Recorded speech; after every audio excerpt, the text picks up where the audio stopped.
Alright, so today I'm back with yet another chapter review, and today we will go over chapter 282, which is going to be something really special, as we see Isagi talking for a good almost 10 pages. But after that, we will see Rin go crazy on the pitch, as he becomes the rage monster again. But the most exciting part is that Isagi is really beginning to evolve in this chapter, as he came out of this chapter almost reborn. But I don't want to say too much, so you will just have to sit back and watch to find out what happens. Anyway, before jumping into it, please leave a like and a comment, as well as join the Discord server down in the comments. But with that out of the way, let's get into it. So for chapter 282, also called Need You, we start off with the commentators speaking. They say that it's now only one more minute remaining with the masters in play, and also begs the question of what the last goal will look like. And then, if we take a look at the actual panel, we see Loki blitzing through the field, while Kaiser is chasing after him as his life depended on it. However, it's not only Kaiser, as Isagi is right behind him and is also giving it his all to catch up. He has his pieces floating around him as he looks at Kaiser and says that he isn't a genius, but instead, he's just like Isagi. He grasps the field through his senses, which makes him into a talented learner as well. After that, he decides to have a bit of a revisit to some of his and Kaiser's moments together, where he concludes that as he's thinking back now, all his words and actions, even though those things seemed so incomprehensible, there were reasons and logic behind all of it, even his Kaiser impact. A striker using the world's fastest kick is a weapon he had to think up. It's not like Loki or Rin's abnormal intuitive strength. He's the type who makes plans around what the world regards as the ultimate. But as he says that sentence in his head, something clicks, and he says, "Wait, the world," with a surprising tone. After that, we get a close-up of his face and two puzzle pieces linking together, and he asks if those things could be the same, referring to talented learners and world-style players. He says that of the self-style and world-style ego types he theorized, the world-style ego type finds it easy to perform in relation to the world's values and meaning, and a talented learner faces their opponents with logic, which means that those two concepts might be the same thing, which in turn would mean that geniuses have the self-style egos. After all of that heavy thinking, he asks his brain to hold up and really think this through, as this could be his next breakthrough.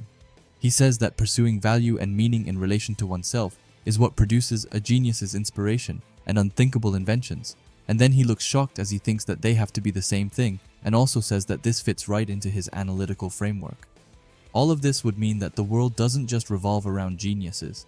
After that, we see a panel of Nagi, Ryo, Baru, Snuffy, Kunigami, Chigiri, Bachira, and of course Isagi down in the bottom. After that, he says that geniuses are able to be discovered because there are talented learners, and as they admire each other and compete with each other, their egos are honed in the fight, and that's how all of Blue Lock has continued to evolve. We then get this awesome looking panel with Isagi saying that geniuses and talented learners aren't in a hierarchical relationship, but that they instead spur each other on in a related relationship. After that, we leave Isagi's brain for a quick moment as we get back into the game.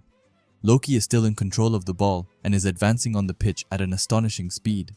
Raichi screams at the team that they need more bodies over here as Loki is about to blitz through them.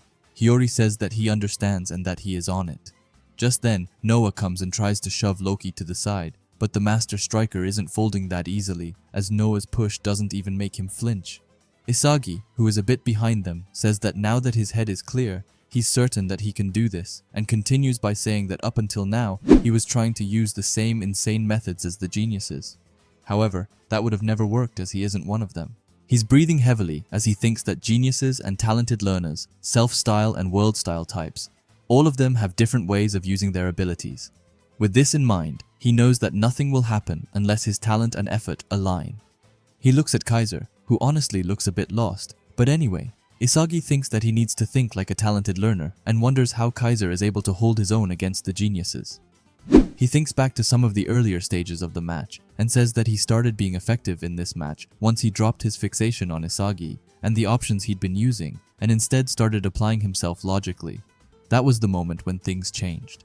However, that would mean that for Isagi to take the next step, he would also need to drop his fixations. Everything from the rivalry he feels towards Rin, his malice towards Kaiser, and of course his admiration for Noah. After that, we legit get this insane panel where Isagi looks like he and his puzzle pieces are about to enter some sort of alternative dimension as we see some sort of light right in the end. Anyway, as he's about to go into his domain expansion, He says that he's dropped all of his fixations, so he starts to wonder what's left for him now. After that, we get a full panel of a bunch of puzzle pieces, but also a huge one, and in this panel, we have two of Isagi's most vital moments, which are both from after the Kira game, when he first screamed out of anger, and then later started to cry due to losing the match. However, when he's done daydreaming, it looks like he legit becomes God. I don't want to glaze Isagi too much, but the panels are just godly in this chapter, as Isagi looks like he's being reborn with some sort of white glow around him. After that, he says that he wants to win, and asks himself if that isn't right, and also calls out his name, Yoichi Isagi. After that, we leave God Isagi and go back into the Firely game where Rin now has the ball. However, the rat is standing right in front of him. He says hey to Rin and asks him to come on already while calling him a monster. Rin looks at him furiously, as he thinks that if he runs into him, then the actor monk will just fall over again, which is also why Loki gave Rin this space with his pass. We then see Rin taking his foot by the ball, and in the next panel, he's just magically behind the rat. I'm guessing that he did some magic dribbles, as he has his rage aura following him right behind him. We then get a small panel of Loki watching Rin closely and just saying yes, while the rat is just in shock by Rin's skills. After that, we see two random bastard munchen defenders, and one of them tells the other one to cut off his pass. However, Rin looks determined like never before, and he licks his tongue while telling them all to bring it on, and for all of them to come at him, as Rin wants to dive headfirst into the monster breakpoint. And then we see this crazy panel of Rin just sprinting in between the players and taking his hands on their chest to push them out of his way, like Rin just shoved them to the sides while looking at them with a deadly facial expression. And I really mean deadly because just look at him. He looks just like a monster whose only goal is to score. However, just when Rin thought that his path was clear, someone comes and ruins his fun. And who else could it be than his sworn rival, Isagi Yoichi, who's still in this godly state as he is just glowing to the max. He starts rushing towards Rin while saying that it's not enough for a freak like Rin, and while looking into Rin's eyes, he says that Rin has been waiting for Isagi. Then in his own brain, Isagi thinks that if Rin is a genius monster, then Isagi will become a talented learner monster. We get a close-up of Isagi's eyes, and his pupil is just a picture of Rin with puzzle pieces around it as he tells Rin to come on and that it's time for Rin to face the new Isagi.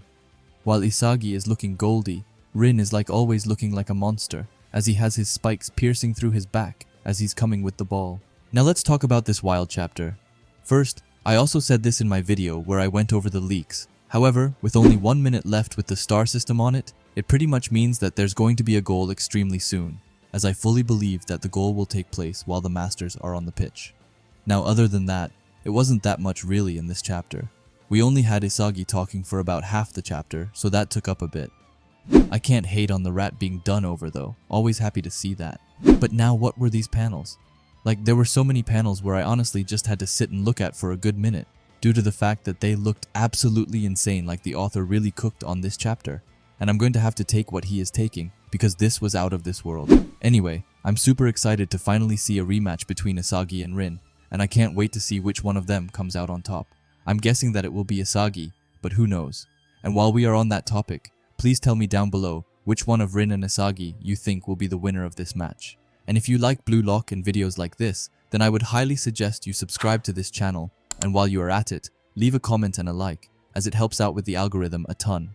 And if you are curious to see another video of mine, then please watch the video that will be popping up on the screen now. Anyway, thanks for watching, and have a great day. Bye.